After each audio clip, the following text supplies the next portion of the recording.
হচ্ছে ভাঙন ধরা, বিশেষণটা প্রয়োগ হয়েছে ভাঙন ধরা। সেই ভাঙন ধরাটা ওই বাড়ি আমার, তার সাথে আমরা ভাবছি, কিন্তু বিশেষণের ওজনটা থাকছে পরের, অজয় নদীর বাঁকে। ওই অজয় নদী যার গুণ হলো ভাঙন ধরা আর কি, হঠাৎ জল বেড়ে যাওয়া কমে যাওয়া ছোটবেলা থেকে শুনেছি, সেই দিকে মূল ফোকাসটা আর কি। এটা হলো এই শব্দার্থ যদি ধরি আর কি।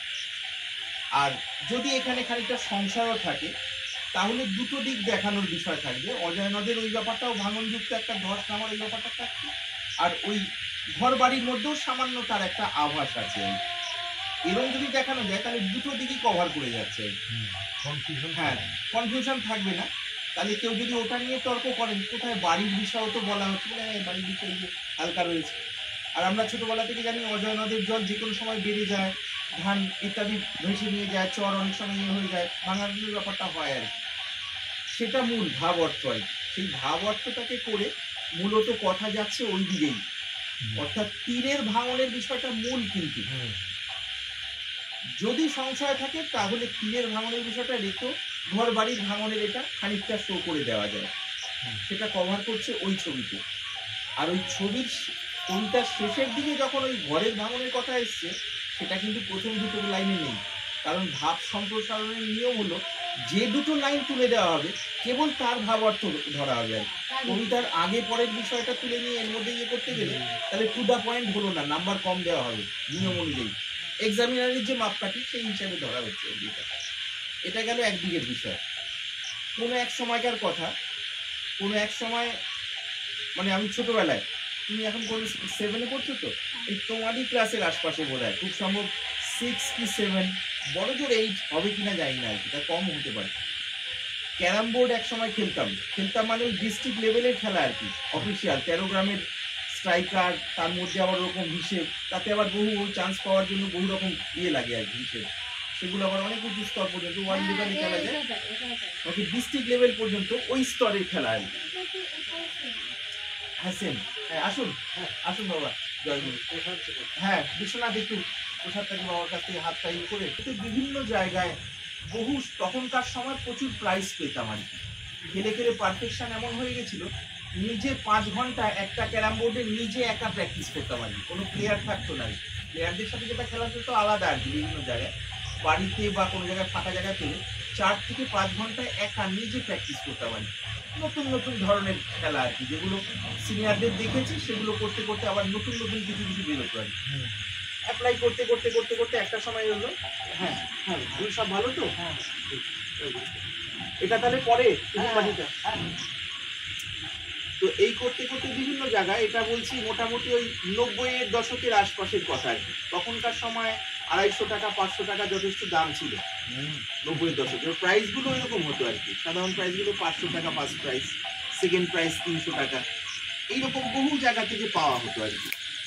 এবং তাদের সাথে পাওয়া হতো, এগুলো সব কিন্তু এমনি, এগুলো ডিস্ট্রিক্ট লেভেলে খেলা নয়, সেই ধরনের প্লেয়াররা সেখানে খেলতেন।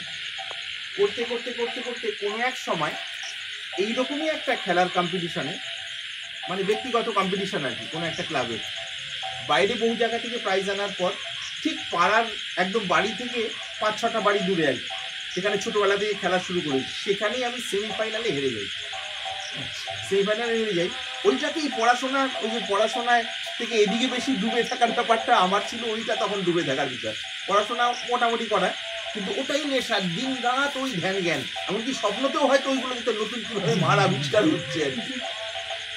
প্রথমে বাড়িতে খেলা, তারপর ক্লাবে আর কি, বড়রা চলে গেলেই ফাঁকে খেলা, তারপর আস্তে আস্তে চান্স পাবো এবং ওই স্তরে আর কি।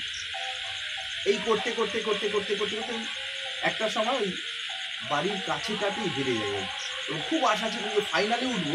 ওখানে স্টেট প্লেয়াররা খেলছিলেন তখন বোধহয়, হ্যাঁ স্টেট লেভেলের প্লেয়াররা খেলছিলেন, যদি ফাইনালে হার হলে তাদের সাথে হারবো আর কি। কিন্তু খুব সম্ভব তাদেরই সাথে সেমিফাইনালে পড়ে গেল, যথারীতি হেরে গেলাম। পারফেকশনটা ছিল, কিন্তু তাদের ওই যে লেভেল আর কনফিডেন্স, ওটা আমাকে খানিকটা ঘাবড়ে দিল আর কি। তাতে আমি যেখানে 7টা গুটি ফেলতে পারতাম, 8টা ফেলতে পারতাম, সেখানে হাত কাঁপছে, মন কাঁপছে। তখন সেখানে 3টে ফেলে 4টা ঠাস করে যেন গিয়েও যাচ্ছে না আর কি, মনটা তো সেটনেস নষ্ট হয়ে গেছে, এইরকম আর কি, নার্ভাসনেসের বিষয়টা। মানে নিরপেক্ষভাবে বলতে গেলে এটা মনে পড়ে। যথারীতি হেরে গেলাম এবং প্রচুর ঝরে কাঁদতে থাকলাম আর কি। ক্লাস 7-এর একটা ছেলে ক্যারাম বোর্ডে হেরে যাওয়ার কারণে অঝরে কান্নায় ক্লাবের ওই পরিবেশে, গুরুগম্ভীর পরিবেশে আর কি। এবার বড়রা বারবার করে সান্ত্বনা দিচ্ছেন এদিকে ওদিকে এদিকে ওদিকে, আর সান্ত্বনায় কিছুতেই মন মানে না। চোখ দিয়ে অঝরে, যতই ভাবছি অঝরে জল আটকাতে পারছেন, আবার বেরোচ্ছেন। ওরা বোঝাচ্ছেন, চেষ্টা করছে বুঝতে, কিন্তু ভেতরে তো দুঃখ ভরা। তো এই করতে করতে করতে করতে যাদের আমরা মনে মনে, তখন মনে মনে তো এক একজনের ভাবমূর্তি থাকে যে এই ইনি দাদা যিনি খেলছেন, ইনি আমার মনে এই হিসাবে, মন থেকে এনাকে গুরু হিসেবে ধরে রেখেছি ওই খেলার ক্ষেত্রে আর কি। দুজন ছিলেন আর কি, তার মধ্যে একজন নিয়ে আমাকে আলাদা অনেক কান্নাকাটি হয়ে গেল আর কি। ওদিকে খেলার মধ্যে চলছে, যা প্রাইজ ডিস্ট্রিবিউশন হয়ে গেছে, তো আলাদা নিয়ে একসময় বোঝালেন একটা জায়গায়, বললেন দেখ, ব্যর্থতার মধ্যে থেকেই সফলতার নতুন রাস্তা পাওয়া যায় এবং সেটা আগের থেকে আরো উৎকৃষ্ট হয়। এটা হলো মূল ভাব আর কি। রাস্তা কিরকম পাওয়া যায়, সেখান থেকে আমার যে কমতি, সূক্ষ্মতা যে আরো গভীর স্তরে হতে পারে, সেইটাকে এবার আমি জাগাবো। যেটা আমার গুণ আছে, ওটা তো আছেই, ত্রুটিগুলো দেখে নিলাম, সেটাকে ঠিক করলাম এবং আগের থেকে আরো লেভেলটা বাড়িয়ে নিলাম। অবশ্যই ওনার কথাটা ছিল এইটাই, আর কথা কম কথা বলেছিলেন, ব্যর্থতার মধ্যে থেকে সফলতার নতুন রাস্তা পাওয়া যায়। আস্তে আস্তে মনটা কিছুটা ধৈর্য আসলো আর দুঃখটা কমলো। ধীরে ধীরে ধীরে কোথায় ত্রুটি দেখলাম, না আমারই তো ভুল ছিল, কাজই বটে, দুঃখ হচ্ছে, বাদ মানছে না। আমার ভুল ছিল কি, প্রথমেই ওরা স্টেট প্লেয়ার যে ওই একজন 9টা গুটি 8টা গুটি ফেলে একটা গুটি রইল আমার এদিকে 8টা 9টা খেলতে গিয়ে, দুটো ফেলার পর তৃতীয় থেকে হাত কাঁপছে ভেতর থেকে। অথচ একা ক্লাবে বা অন্য পরিচিত মানুষদের সাথে 7, 8টা 9টা 8টা তো প্রায় খেলা হতো, 7টা 8টা মোটামুটি ঠিকঠাক অবস্থায়। তখন ও আমার নার্ভাসনেসের মনের অবস্থা আর ওনার এই দুটো তুলনা হয় না। উনি যেহেতু বহু জায়গায় খেলে খেলে সেইভাবে তৈরি, আমার তো সেই তুলনায় অনেক কম। ওনার 10 ভাগের হয়তো 1 ভাগ খেলেছি, আর তখন বয়সও খুবই কম আমার, ক্লাস 7-এর একটা ছেলে, আর ওনাদের বয়স তখন হয়তো 30 এইরকম আর।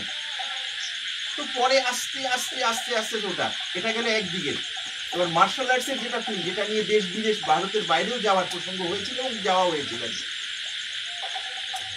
যে সময় ব্ল্যাক বেল্ট লেভেল ক্রস হলো, তারপরে পরে বিষয়গুলোর এগুলো বলছি, অ্যাডভান্স লেভেলের কথা। ব্ল্যাক বেল্ট মানে 8টা স্টেপ ক্লিয়ার করার পর ব্ল্যাক বেল্ট, তখন তিনি মানে জাপানের হিসেব অনুযায়ী বা ওই হিসেব অনুযায়ী যে কোনো জায়গায় মানে উইথ রেজিস্ট্রেশন তিনি স্কুল খুলে শেখাতে পারেন এবং তার ওই প্রপার ওয়েতে এক্সামিন করার জন্য আসবেন, নিতে আসবেন ইত্যাদি। তো এইরকম কোনো একটা খেলা খেলতে গিয়ে কিক বক্সিংয়ের সিকিম বর্ডারে আর কি, ফুল কন্ট্যাক্ট আর কি, ওখানে সাইন করে হয়, তাতে যদি আঘাত লাগলে যদি মৃত্যুও হয় তাহলে কোনো কেস হবে না, কিন্তু ওই বন্ড দেওয়া হলো আর বন্ড দিতে হয় আর কি ওখানে। তো ওখানে ঘটনাক্রমে বন্ডটা দেওয়া হয়নি কোনো কারণে আর কি, অত কিছু হবে না, কিন্তু অনেকেই উন্ডেড হলেন, পরে তারা স্বীকার করলেন যদি কারো কিছু হতো, তার কিছু হয়নি। তো সেখানেও আমার ফাইনালে যাওয়া হলো না, সেমিফাইনালে হেরে যাওয়ার কারণে তখন 3rd র্যাঙ্ক হলো। মনে আঘাত পেলাম, আঘাত পেলে ওটা আমাকেই ঠিক করতে হবে, কোথায় সূক্ষ্মতার কমতি আছে। 1 থেকে 2 বছর বোধহয় তারপরে গেল, হ্যাঁ ওটা বোধহয় 10 সাল, তো 10 সালে ওটা হলো। তারপর 14 সালে মানে সারা ভারতবর্ষের মেন সেন্টার যেটা শাওলিন টেম্পল, চায়নার তরফ থেকে একমাত্র সেন্টার, এই অক্ষয় কুমার বা যারা যে বলিউডের বড় বড় মার্শাল আর্টিস্ট, তারা সেখান থেকেই ট্রেনিং বিশেষ নিতে জানেন।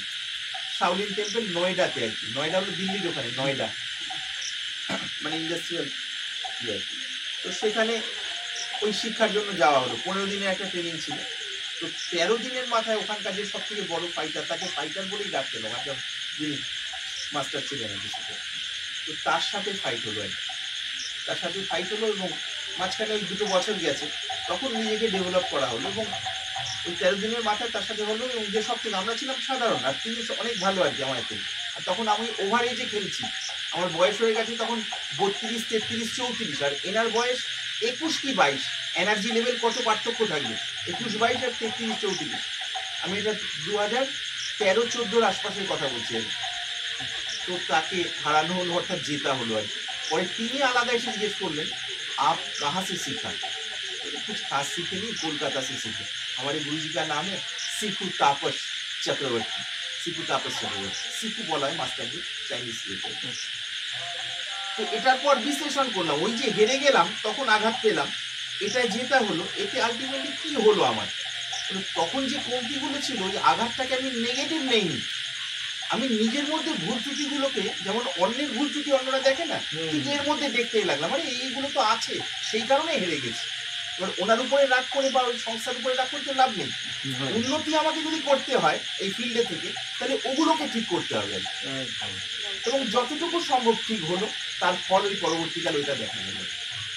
তো এখানে আমার এটাই মনে হয় সুলগ্না, একদম মনের কথা বলি, তুমি খুবই ভালো এবং এটা তোমার মনের খুবই সব থেকে ভালো লাগার বিষয় বলে মায়েদের কাছে আপনাদের কাছে শুনেছি এবং তোমার কাছে শুনেছি। বা তুমি, আমার মনে হয় এইটাকে নেগেটিভভাবে না নিয়ে আরও সুন্দরভাবে ঢুকে যাও, আরও গভীর স্তরে চলে যাওয়ার।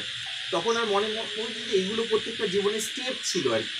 আমরা কখনো পাহাড়ে ওঠার সময় আমাদের গুরুদেব বলতে সাধনের হিসেবে পাহাড়ে অনেক দূর পাহাড় আর কি, এবার পাহাড়ে যাচ্ছি কখনো এরকম করে উঠছি, ভাবে বেশ উঠছি, আবার কোনো কোনো জায়গায় তো এরকম ভাবে নামতেও হয়, নাবা আবার ওঠা, নাবা ওঠা করে একটা বড় ওঠার মধ্যে যাওয়ার সময় অনেকগুলো নাবা ওঠা হয় আর এবার ওঠাটাকে যদি বলি কেবল উন্নতি হচ্ছে আর নাবাটাকে যদি বলি অবনতি, তাহলে কিন্তু বোঝাটা আন্ডারস্ট্যান্ডিংটা ঠিক হচ্ছে না। এই ওঠা নাবা অনেকগুলো ছোট বড় ওঠা নাবা করে করে এই বড়টার মধ্যে কিন্তু উঠছি আসলে, সেই বড়টার মধ্যেই এগুলো হচ্ছে আর বিন্দু মাত্র কোনো দুঃখের ব্যাপার নয়, বিন্দু মাত্র নেগেটিভ ব্যাপার না। কিন্তু ও আচ্ছা তার মানে এই ব্যাপারটা না, ঠিক আছে আমি নেক্সট টাইম থেকে এগুলোকে আমি আরও অ্যালার্টভাবে করবো, চেষ্টা করবো যে আরও গভীরভাবে বুঝে আরও নতুন কিছু দিতে পারি কিনা, তখন স্পেশাল হয়ে যাবে। এই যে ছোটো মা একটু আগে তুলছিলেন, এই যে ক্যামেরার ব্যাপারগুলো তুলছিলেন, এই যখন স্টেট চ্যাম্পিয়নশিপ খেলতে যান মার্শাল আর্টের ফাইটে আর কি, তার এগেনস্টে আলিপুর দুয়ার থেকে একটা মেয়ে ফাইনালে খেলা হচ্ছে এবং এ জিতেছে পয়েন্টে, রেকর্ডও আছে, ওই ক্যামেরা থাকে সেখানে, আর ওই কারচুপির উপায় নেই, তোলা আছে, দেখা যাচ্ছে এ জিতেছে কিন্তু ওই পার্সিয়ালিটি করে তাকে জেতানো হলো আর কি। এ তখন বললো যে ক্যামেরা রিভিউ করা হোক অথবা আরেকবার ফাইট দেওয়া হোক, দুটো জিনিসই এড়িয়ে গেলেন সময় নেই বলে তারাই। তখন একে যখন থার্ড প্রাইজ দেওয়া হলো, এই থার্ড প্রাইজটা ওই মেয়েটাকে হাত ধরে স্টেজে নিয়ে গিয়ে এই সার্টিফিকেটও তুমি নাও সবার সামনে আর কি, ওটা দিয়ে এবং যা বলার বলে সুন্দরভাবে চলে আসে। তার কারণ যদি রিয়েল থাকেন তাহলে ওই সময় আবার ফাইট করা হয় বা রিভিউ করা হয়, আর পার্সিয়ালিটি করলে টাকা নিলে ওদিক থেকে তখন ওগুলো এড়িয়ে যান বিভিন্ন রকমভাবে। সেই ট্রিক্সগুলো আমাদের জানা ছিল কিন্তু তারাও এড়িয়ে গেছিলেন, আর সেটাতে ওই আমি ছিলাম না ওইখানে প্রতিনিধি হিসেবে, এরা তখন আরও ছোটো, প্রতিনিধি হিসেবে আরেকটা ছেলেকে পাঠানো ছিল, সেও বোধহয় সেখানে যায়নি, কার্যক্ষেত্র ব্যাপারটা ওই রকম হয়েছিল। তো পরে সে আরও প্র্যাকটিস করে যারা ওখানে ইয়ে করতো তাদের যারা ট্রেনিং করাতো তাদের সাথে তাদের লেভেলের ফাইটারের ব্যাপারে গিয়ে পৌঁছলো পরে। তো এটা যেখানে যেখানে ইয়ে হয় সেটা দেখবে তোমাকে আরও ভালো কিছু জায়গায় নিয়ে যাওয়ার জন্য, একদম মনের কথা বলছি, মানে মিছিমিছি সান্ত্বনা নয়, খুবই এইটাই হলো আসল ব্যাপার। কাজে এটা কোনো দুঃখের বিষয় নয়, তোমার জিনিস খুবই ভালো এবং সত্যি। তো আমার মনে হয় এগুলোর মধ্যে তুমি একদমই মন খারাপ করার কিছু নেই, যে সাধারণ এটা বুঝে নাও। আচ্ছা তার মানে ব্যাপারটা এই দিকে এই হিসাবে ওনারা জাজ করলেন বা বিচার করলেন এইভাবে, ও তার মানে নেক্সট টাইম থেকে যদি এরকম বিষয় আসে তাহলে আমাকে আরেকটু গভীরভাবে বুঝতে হবে। যদি দেখছি কোথাও একটু সংশয় আছে, সন্দেহ হচ্ছে এটা এরকম হয় বা ওটা হয়, বাড়ি বা ঘর ওই ব্যাপারটা নেই, তাহলে দুটো দিকেই কভার করে দিলাম, হ্যাঁ করার কিছু নেই আর। আমি কোনো এক সময় কোনো একটা পরীক্ষা 6 মাস পড়িনি, পড়ায় মন না থাকায়, এবার পরীক্ষা তো এসে গেছে দিতে হবে, 3 দিন একটা পরীক্ষা, তার মাঝখানে 2 দিন গ্যাপ, তৃতীয় দিন পরীক্ষা, তখন লাগাতার ওই বইটা নিয়ে পড়ছি, উপায় নেই, এবার নাহলে বাড়ি থেকে পোশাক পেতে হবে, বকা বা মারধর। তখন পরীক্ষায় গিয়ে এবার দেখলাম যে মোটামুটি ওই যেহেতু ওই প্রশ্নের মধ্যে দিয়ে ঢুকে যাওয়ার ব্যাপারটা ছিল, প্রশ্নগুলো কভার হলো, কিছু কিছু জায়গায় বড় প্রশ্ন একটু ডাউট থাকছে আর কি, এটা ঠিক এটা ঠিক, দুটো দিকে এবার দুটো জিনিসই বেশ কিছু ক্ষেত্রে লিখে দিলাম। পরে দেখলাম যে নাম্বার আশানুরূপভাবে ওই 3 দিনে যা হয়েছে, মানে 4 মাস পরেও ওরকম হতো না আর কি। তো এগুলো খুব কাজের জিনিস, কাজে এটা কোনো দুঃখের না, বরঞ্চ এটা এসেও আচ্ছা তাহলে নতুন একটা অভিজ্ঞতা পেলাম, তাহলে এই ক্ষেত্রে আমাকে এইভাবে চলতে হবে। এই যে দাদারা এই যে ভিডিও তুলছে বা এই যে পিছনে বসে আছে, এরা সকালবেলায় এসে এখানে যে ভয়ঙ্কর প্র্যাকটিস করে, যে যে সমাজে যে দিনগুলোতে আজকেও করে গেছে, যে বসে আছে মানে মার্শাল আর্টসে, তার মধ্যে প্যারামিলিটারি কম্বাইন্ড আর কি ইয়ে করে, যেমন আমাদের করতে হয়েছিল তার আসপেক্টে যতটুকু হয়, মানুষকে বাঁচানো থেকে শুরু করে বিভিন্ন পরিস্থিতিতে সেই ব্যাপারগুলো দেখবে, এবং এদের যতটা বকা শুনতে হয় সময় সময় ভুল হলে, আবার সেখান থেকে এরা স্থির হয়ে কারেকশান করে, দিনে দিনে দিনে দিনে আরও উন্নতির দিকেই যায়, এদের জিজ্ঞেস করলেই বুঝতে পারবে। অর্থাৎ এখান থেকে আমরা এটাই বলতে চাইছি, বিন্দু মাত্র দুঃখের মন খারাপ করার কিছুই বিষয় নেই, বুঝে নিতে হবে তার মানে ব্যাপারটা এরকম। তাহলে আগামী সময় বিষয় আসলে ব্যাপারটাকে আর একটু গভীরভাবে বুঝে নেবে। ওই যে নাম্বার বেশি দিয়েছে তার সাথে মনে মনে রাগ বা দুঃখ বা জাজ যারা করেছেন সেটা দিকে করে। কেন তুমি যখন বড় হয়ে যাবে কোথায় জাজ চলে যাবে, কোথায় সে চলে যাবে কোনো ঠিক নেই, কিন্তু তোমার প্রতিভাটা তোমার কাছে থাকবে। এটা হলো মূল পুঁজি। আমি যখন হেরে গেলাম মাস্টার আছে দিনে গেলাম, ঠিক আছে এনার সাথে রেশারেশি না, আমি যেখানেই যাব যদি আমি ডেভেলপ করতে পারি দেশে বা বিদেশে তখন তো ওটা কাজে লাগবে। সেটাই লাগলো আর সময় সময়।